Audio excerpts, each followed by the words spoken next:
धन्यवाद देते. माझं घर बांधलं होतं 4 पिल्लर टाकून आणि लय लवकर घाईघाईने बांधलं प्रभूच्या दयानं, पण ते अचानक बंद पडलं. 7 वर्ष पण माझी अपेक्षा तुटली होती. मी मला आता काय घर बांधत नाही. मी सारखी प्रार्थना प्रभूला म्हणत होते की प्रभू मला घर कसं लोकांना देतो असतं, मला पण दे.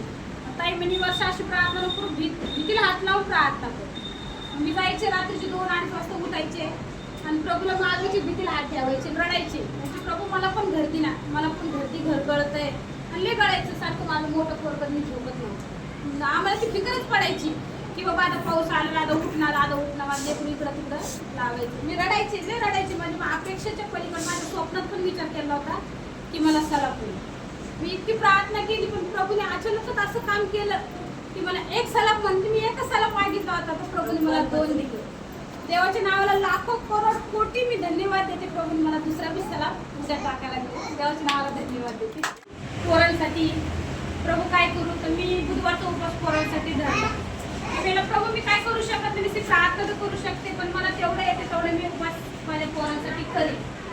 पण किती दिवसानंतर आदेशनं मला एक साक्ष सांगितली त्याची की मम्मी आम्ही फिरायला गेलो होतो मित्र मी सगळ्यात पाठीमागं बसलो, 2 पोरं पुढं बसले होते आणि आम्ही कुठेतरी ते जंगलात गेले होते.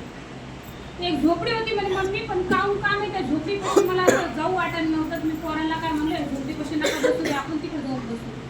तर मग म्हणे गेलो आम्ही आणि आम्ही पुढं येतो इतका मोठा साप आला म्हणे मम्मी पुढं.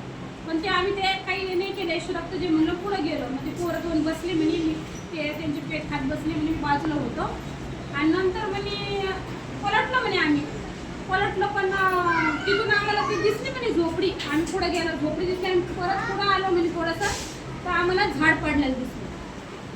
असं झाड पडलं म्हणे तर आम्हाला कोणीतरी मला असं वाटलं गाडी मला कोणीतरी उचललं नसं बाजूला उभा असं गाडी उभा राहिलं म्हणे. ते 2 जण काटत पडले त्यामुळे ते घुसडलं म्हणजे सगळं घसर पण मला नक्की लागलं म्हणजे. त्याच्यानंतर आम्ही चाललो होतो येऊ तेच ठिकाणी येऊ लागलो. परत हिंडायचं परत त्याच ठिकाणी. मग मी प्रार्थना करू लागली, मी देवाला म्हणलं येशू रक्त जे माझ्यासारखी येशू रक्त जे. मग म्हणे तिथून असं कसं तरी आम्ही बाहेर आलो म्हणे. परत अशी गाडी म्हणजे ते चढ होती, अशी गाडी आम्ही या लागलो ढकलत पण अशी जोर स्पीडनं तिकडून एक गाडी आली. आमच्या गाडीला कधी टक्कर कधी माझ्या अजून 3घच आगत गेलो. पण मी इतक्या जोरात कोणीतरी आम्हाला ढकललं म्हणजे पाठीमागून आम्ही 3घ जण खाली आलो. देवाच्या नावाला धन्यवाद देते. आदेशला काहीच नाही झालं. त्या दिवशी पण आमुषा होती, 2 भाऊ येऊ लागले मटण दूध घेऊन येऊ लागले तिथून याच्याहून. माझी उपवास प्रार्थना चालूच राहते.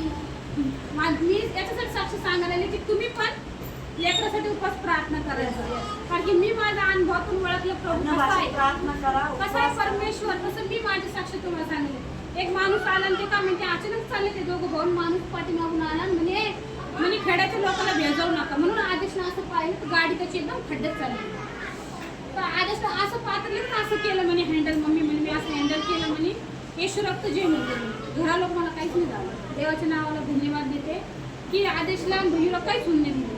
तिसरी साक्ष अशी आहे अशीची माझ्या 2 नंबरच्या पोराची की इथं अशोक मामाची इथं ते मोठा ढापा होता, किती कुंटलचा होता.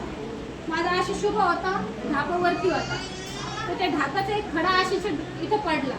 आशिषने वर पाहिलं म्हणजे बापरे म्हणजे एवढं कधी डोकर कधी पडलं मी मरूनच जाईल म्हणून आशिषने एक पाऊल पुरप टाकला आणि दुसरा पाऊल टाकायचं तर ढापा खाली पडला.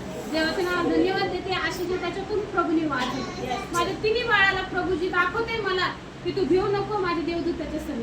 देवाच्या नावाला धन्यवाद देते.